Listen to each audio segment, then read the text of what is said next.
कक्षा एकादश की आज की इस वीडियो में हम लोग पढ़ने जा रहे हैं आज का अपना नया टॉपिक, जिस पर लुई बिंदु सूत्र हम लोग पढ़ने जा रहे हैं। क्या पढ़ने जा रहे हैं? लुई बिंदु सूत्र। और लुई बिंदु सूत्र में हम किसका लुई बिंदु सूत्र बनाना है हमको? SO2 नहीं, इससे पहले भी तो है कोई, SO3। स्टार्टिंग करते हैं SO3 की। SO और ये O। तो आप लोगों को पता है कि ऑक्सीजन के पास 1 2 3 4 5 6 1 2 3 4 5 6, ठीक है। और आप क्या करते हैं? 1 2 3 4 5 6। तो सल्फर के आपको पता है कि बाह्यतम कोश में 6 इलेक्ट्रॉन होते हैं सल्फर के, क्योंकि इसका परमाणु क्रमांक 16 होता है। 1 2 8 इसके भी पूरे हो गए। 2 इलेक्ट्रॉनों का साझा लेकर के दिखा दिया कि 8 इसके भी पूरे हो गए। 2 का यहाँ साझा दिखा दिया, 2 इसके भी 8 पूरे हो गए। 2 का साझा यहाँ कर दिया, 8 इसके भी पूरे हो गए। लेकिन अगर हम बात करते हैं सल्फर की, तो सल्फर के देखिए यहाँ पर क्या हो जाता है, बताइए। यहाँ पर 4 4 8 और 4 12 हो रहे हैं। तो मतलब क्या हो रहा है, अपने अष्टक का प्रसार इसने कर लिया है, ठीक है,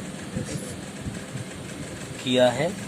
और स्ट्रक्चर अगर हम इसकी बनाएं तो बेटे sulphur double bond oxygen, double bond oxygen और डबल बॉन्ड ऑक्सीजन, इस तरीके से जो है इसकी स्ट्रक्चर आप लोग बना सकते हैं। परंतु ये स्ट्रक्चर मान्य नहीं है, ये स्ट्रक्चर अष्टक नियम का पालन नहीं करती है। हम क्या करते हैं? According to valence bond theory क्या करते हैं, देखिए ध्यानपूर्वक, यहाँ लिखेंगे इसके बाद according to valence bond theory. तो वैलेंस बॉन्ड थ्योरी के अनुसार जब हम करते हैं इसको, इसके बाद हम क्या करते हैं बेटे, ये स्ट्रक्चर बनाते हैं सल्फर की, ऑक्सीजन की, ऑक्सीजन की, ऑक्सीजन की। तो देखिए इसमें आप लोगों ने क्या करना है, इसमें सल्फर के भी 8 करने हैं और ऑक्सीजन के भी 8 करने हैं। तो देखिए 1 2 3 4 है ना, और 5 और 6 ये हो गए। इसकी बात करते हैं 1 2 3 4 5 6, 1 2 3 4 5 6। तो सल्फर ने क्या किया है, सल्फर के बाह्यतम कोश में चूंकि कितने इलेक्ट्रॉन है बेटे? 6 इलेक्ट्रॉन है। तो सल्फर ने 8 पूरे करने हैं, इसने 2 इलेक्ट्रॉन तो पूर्ण रूप से किसको दे दिए? ऑक्सीजन को दे दिए, इसके 8 पूरे हो गए। 2 इलेक्ट्रॉन इसने इसको दे दिए पूर्ण रूप से, इसके भी 8 पूरे हो गए। और 2 इलेक्ट्रॉन का इसने साझा कर लिया, तो इस ऑक्सीजन के भी 8 पूरे हो गए। अब बात करते हैं यदि हम सल्फर की, तो 4 और 2 6 और 2 8। ये यहाँ पर एक अलग ही प्रकार का बॉन्ड इसने बनाया है। इस प्रकार के बॉन्ड को हम कहते हैं उपसह संयोजी बंध, ठीक है जी। और यहाँ स्ट्रक्चर जो बनाते हैं वो सल्फर डबल बॉन्ड ऑक्सीजन, यहाँ पर इसने एक जोड़ा इलेक्ट्रॉन का पूर्ण रूप से ऑक्सीजन को दिया है। तो यहाँ पर इसके भी ये जो एक जोड़ा इलेक्ट्रॉन का सल्फर के द्वारा ऑक्सीजन को पूर्ण रूप से दिया गया है, इसको हम इस तीर के निशान से डिनोट करते हैं। और यहाँ पर भी ऐसे ही हम तीर के निशान से इसको डिनोट करेंगे। तो सल्फर का यहाँ पर उपसह संयोजी बंध और सहसंयोजी बंध दोनों प्रकार के बंध इसमें दिख रहे हैं। और जो इलेक्ट्रॉन बॉन्डिंग में पार्टिसिपेट नहीं कर रहे हैं उनको आप झोंके तो दिखा सकते हैं, है जी। इसके कितने हैं? 1 2 3 4 5 6, 1 2 3 4 5 6। तो इस प्रकार से बेटे आप कह सकते हैं कि इस SO3 के अंदर उपसह संयोजी बंध, ठीक है ना, और सह संयोजी बंध उपस्थित है, ठीक है। कोई दिक्कत तो नहीं है। ये आपने अगर ये सीख लिया ना तो बहुत बड़ी उपलब्धि हासिल कर ली, कोई छोटी बात नहीं है ये बॉन्डिंग बनानी, समझ में आई बात। उपसह संयोजी बंध का आपने पहली बार बनाया आज, ठीक, अभी इसी प्रकार से हम बनाते हैं SO कहीं का भाई Cl2। अब ये आता है हमारा SO2 Cl2, इसको बोलते हैं थायोनिल क्लोराइड। टाइम लगता है इनमें, ठीक है लेकिन सीखने हैं जीवन में, एक बार अच्छे प्रकार से सीख लो, है कि नहीं। अब फिर बाद में पता नहीं मौका मिले या ना मिले। अब देखिए यहाँ पर सल्फर, यहाँ पर ऑक्सीजन, यहाँ पर ऑक्सीजन, यहाँ क्लोरीन, यहाँ क्लोरीन। तो बेटे सल्फर के अब क्लोरीन के आपको पता है, सबसे पहले तो इलेक्ट्रॉनिक विन्यास करोगे। क्लोरीन का 17 होता है तो 2, 8 और 7। सल्फर का कितना 16 होता है तो 2, 8, 6। इसके बाद तुम कोस में 6, इसके 7 और क्या बचा। ऑक्सीजन का 8 होता है 2 और 6। तो अब देखिए सल्फर जो है 1, 2, 3, 4, 5, 6, 1, 2, 3, 4, 5, 6। जो बॉन्डिंग वाले हैं, जो बॉन्ड बनाएंगे 2 बना सकते हैं, हमने थोड़ा सा उनको खिसका के लिख लेना है जिससे कि दिक्कत ना आए। 1, 2, 3, 4, 5, 6 और एक साथ। 1, 2, 3, 4, 5, 6 और एक साथ। पहले तो किसके अनुसार कर रहे हैं बताओ, अष्टक नियम के अनुसार है। अब वो तो पालन नहीं हो रहा ना, क्योंकि अष्टक नियम के अनुसार करके तो ये अपने किसका भला अष्टक का प्रसार कर लेता है। अब देखिए सल्फर के पास कितने थे 6, तो 2 ने तो यहाँ साझा कर लिया, इसके 8 पूरे हो गए। 2 ने यहाँ साझा कर लिया, इसके बेटे 8 पूरे हो गए। सल्फर ने 1 ने यहाँ साझा कर लिया, इसके 8 पूरे हो गए। 1 ने यहाँ साझा कर लिया, इसके भी 8 पूरे हो गए, ठीक है नहीं, कोई दिक्कत तो नहीं है। अब देखिए इसके बाद हम क्या करते हैं भाई, 2, 2 इसके भी पूरे हो गए हैं। सल्फर की बात करते हैं तो 2, 4 और 2, 6 और 4, 10, यानी कि 4 और 4 8 और 2 10 और 2 12, 12 हो गए बेटा। तो अष्टक का तो प्रसार कर लिया। इसकी यदि स्ट्रक्चर बनाए तो कैसे बनेगी, sulphur double bond oxygen, double bond oxygen, ये सिंगल बॉन्ड यहाँ क्लोरीन, ये सिंगल बॉन्ड यहाँ क्लोरीन। समझ में आ गई बात, कोई दिक्कत तो नहीं है। अब इसके बाद हम क्या करेंगे बताओ, इसके बाद क्या करेंगे हम बता सकते हो भाई। ये तो इस नियम का पालन नहीं करता। अब हम क्या कहते हैं, अकॉर्डिंग टू VBT, यानी कि वैलेंस बॉन्ड थ्योरी, ठीक है। अब देखिए इसकी स्ट्रक्चर बनाने के लिए हमने क्या किया, sulphur oxygen, oxygen chlorine, chlorine. तो बेटे अब आप थोड़ा सा इसे जरा ध्यान से देखना, ठीक है कैसे करते हैं। अब 1, 2, 3, 4, 5, 6 और एक साथ। 1, 2, 3, 4, 5, 6 और एक साथ। ऑक्सीजन के पास कितने हैं भाई, 1, 2, 3, 4, 5, 6। 1, 2, 3, 4, 5, 6, ठीक। सल्फर के पास भी तो 6 हैं, तो सल्फर के 1 इलेक्ट्रॉन ने तो इसके साथ साझा कर लिया, इसके तो बेटे 8 पूरे हो गए। इसके 1 इलेक्ट्रॉन के साथ साझा कर लिया, 8 इसके भी पूरे हो गए। बचे सल्फर के पास कितने 4, 4 में से 2 इसने सल्फर ने इसको पूर्ण रूप से दे दिए, इसके 8 पूरे। 2 सल्फर ने इसको दे दिए पूर्ण रूप से, 8 इसके भी पूरे। तो अगर हम सल्फर की बात करें तो 2, 4, 6 और 2 8। तो इस प्रकार से सल्फर, और यहाँ पर कोऑर्डिनेट बॉन्ड ऑक्सीजन, यहाँ पर कोऑर्डिनेट बॉन्ड ऑक्सीजन, यहाँ पर सिंगल बॉन्ड क्लोरीन, यहाँ पर सिंगल बॉन्ड क्लोरीन। तो इस प्रकार से इसकी स्ट्रक्चर तैयार हो जाती है। ये यहाँ पर किसी प्रकार की पूर्णतया सल्फर ने 2 इलेक्ट्रॉन ऑक्सीजन को दे दिए, इधर भी ऑक्सीजन को दे दिए, इसलिए 2, 4, 6, 2, 4, 6 क्लोरीन के 2, 4, 6, 2, 4, 6। इस प्रकार ये जो बॉन्ड के इलेक्ट्रॉन आपको यहाँ दिखाई दे रहे हैं, जो बॉन्डिंग में पार्टिसिपेट नहीं कर रहे हैं, ये नॉन बॉन्डिंग इलेक्ट्रॉन है। और ये वाले इलेक्ट्रॉन जो बॉन्डिंग में पार्टिसिपेट कर रहे हैं, उनको आप बॉन्डिंग इलेक्ट्रॉन कह देते हैं। क्लियर होगी बात। अब आगे चलिए, आगे बताइए इसके बाद क्या आता है। इसके बाद आता है CHCl3, बड़ा अच्छा एग्जाम्पल है CHCl3, जिसका नाम है क्लोरोफॉर्म फॉर्म सिंपल है, आप बना सकते हैं। कार्बन, एक हाइड्रोजन, एक क्लोरीन, एक क्लोरीन, एक क्लोरीन। तो देखिए अब आप देख सकते हैं कि हाइड्रोजन के पास एक इलेक्ट्रॉन होता है, क्लोरीन के पास 1 2 3 4 5 6 और एक 7, 1 2 3 4 5 6 और एक 7, 1 2 3 4 5 6 और एक 7। अब कार्बन के पास बेटे कितने इलेक्ट्रॉन हैं?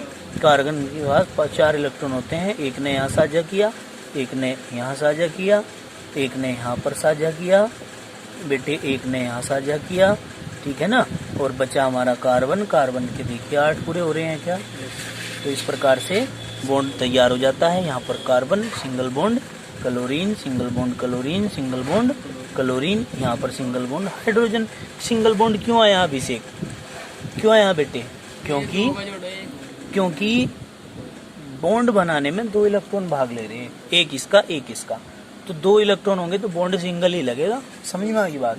तो भाई कोई दिक्कत हो इसमें तो बताओ, हैं आगे भी है कोई बताओ।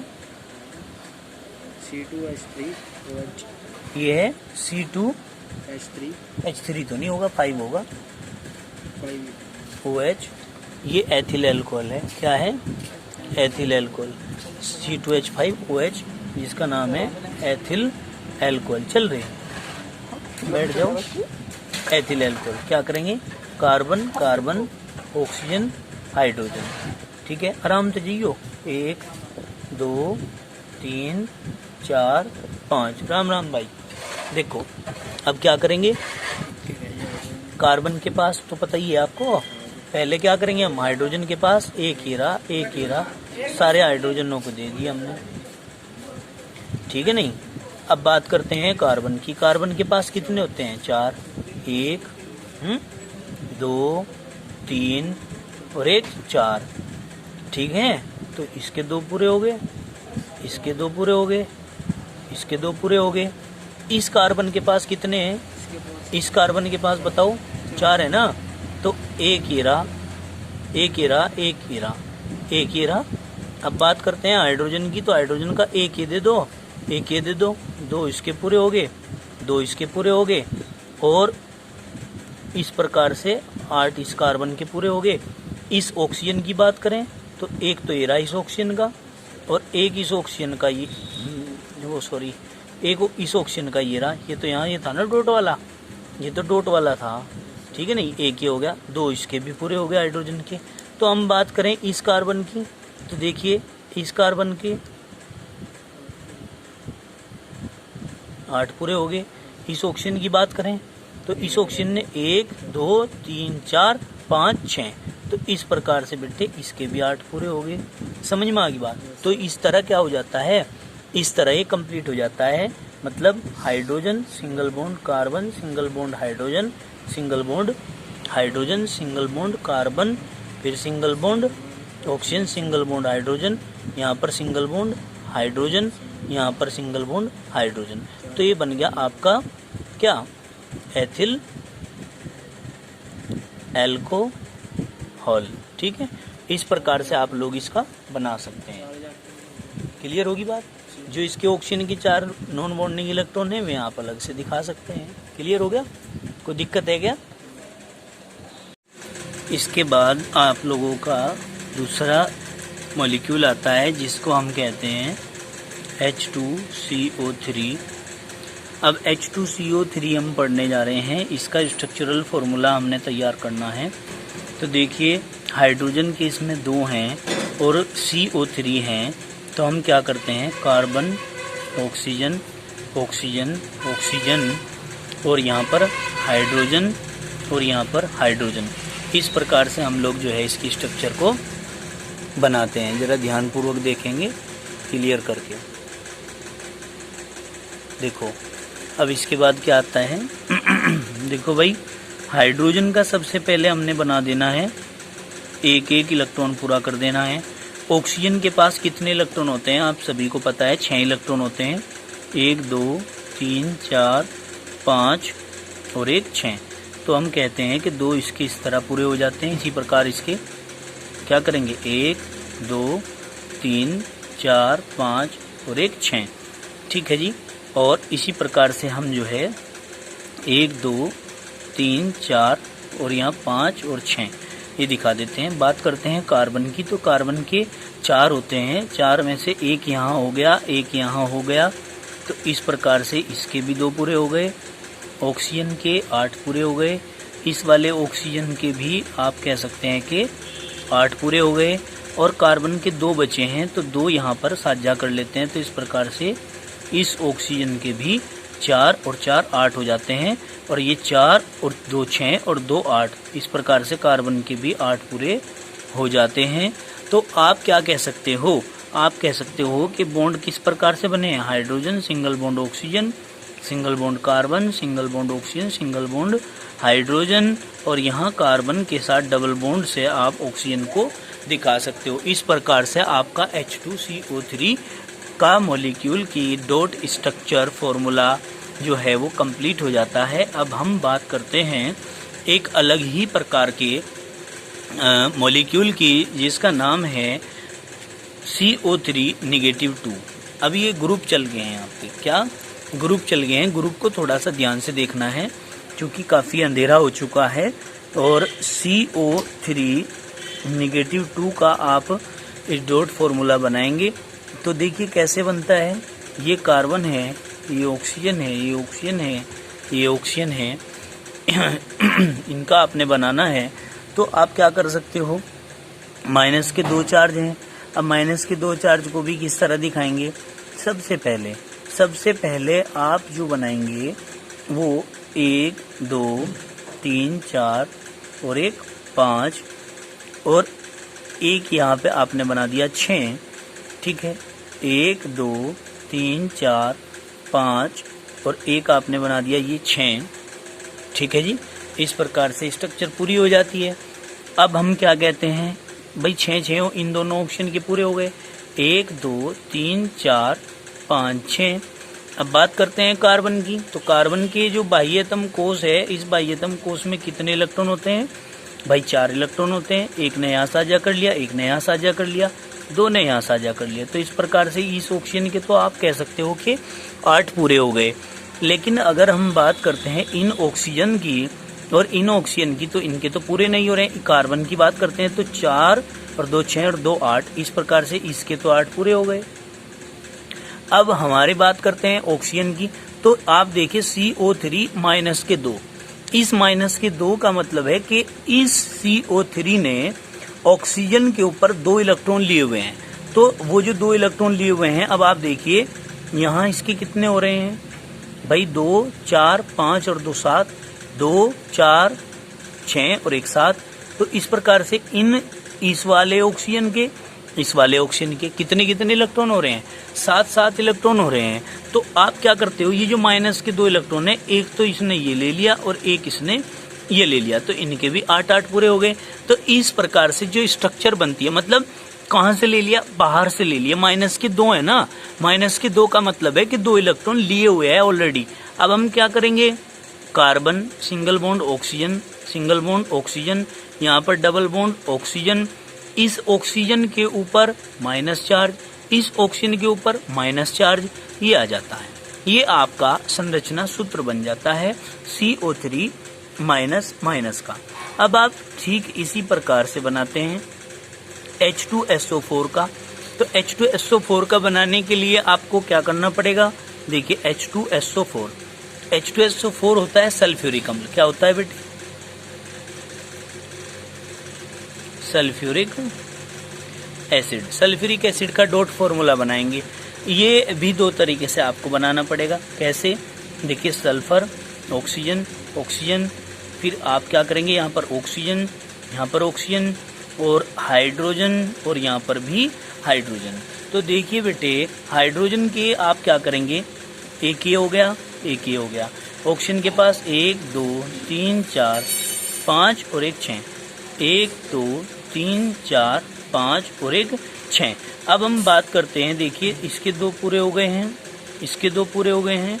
अब सल्फर की बात करते हैं, किसकी, सल्फर की। तो सल्फर क्या करता है, 1 इलेक्ट्रॉन का यहाँ पर साझा करता है। देखिए इस ऑक्सीजन के पूरे हो गए, एक ने यहाँ साझा किया, इस ऑक्सीजन के भी पूरे हो गए। तो बेटे 2 इलेक्ट्रॉन यूज हो गए, 1 2 3 4 5 6, 1 2 3 4 5 6। अब देखिए सल्फर के आप क्या कह रहे हैं, ये थोड़ा गलत हो गया, 1 2 3 4 5 6, ये आप स्टार वाले बनाओ, 2 3 4 5 6। अब आप देखिए सल्फर के पास कितने थे, सल्फर के पास डॉट वाले थे, कितने डॉट वाले, 1 2 3 4 5 6। तो इस प्रकार से आप कह रहे हैं कि इसके भी 8 पूरे, इसके भी 8 पूरे। लेकिन अगर बात करें सल्फर की तो 2 और 2 4 और 4 8 और 4 12। बेटे इस प्रकार से सल्फर के 12 हो रहे हैं, यानी कि जो स्ट्रक्चर बनेगी वो ये बनेगी कि sulphur single bond oxygen, single bond hydrogen, double bond oxygen, double bond oxygen, single bond oxygen, single bond hydrogen, ये वाली स्ट्रक्चर बनेगी।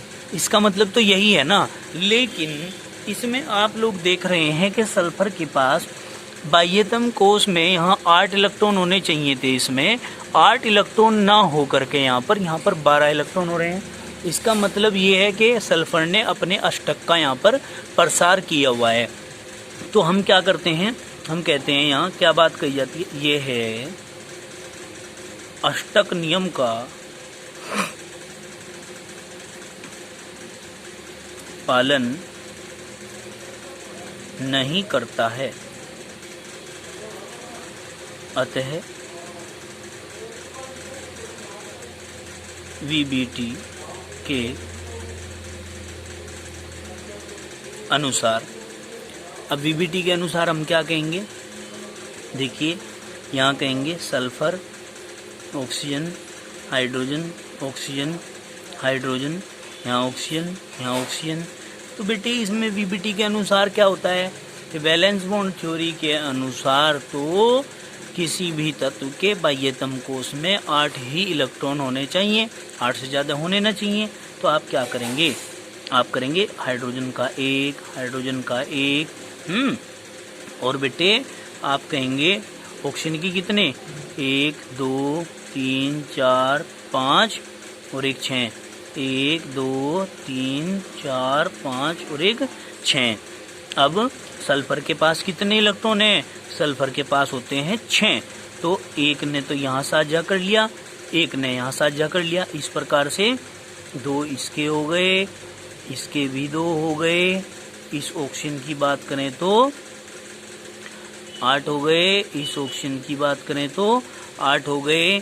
अब सल्फर की बात करें तो, सल्फर की बात करें तो और ऑक्सीजन की बात करें तो 1 2 1 2 3 4 5 6, 1 2 3 4 5 6। और सल्फर के पास कितने इलेक्ट्रॉन हैं भाई, 1 2 2 तो यूज हो गए हैं।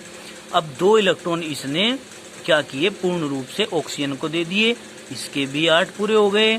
2 इलेक्ट्रॉन इसने पूर्ण रूप से इस ऑक्सीजन को दे दिए, इसके भी 8 पूरे हो गए। अगर बात करें सल्फर की तो 2 4 6 और 2 8।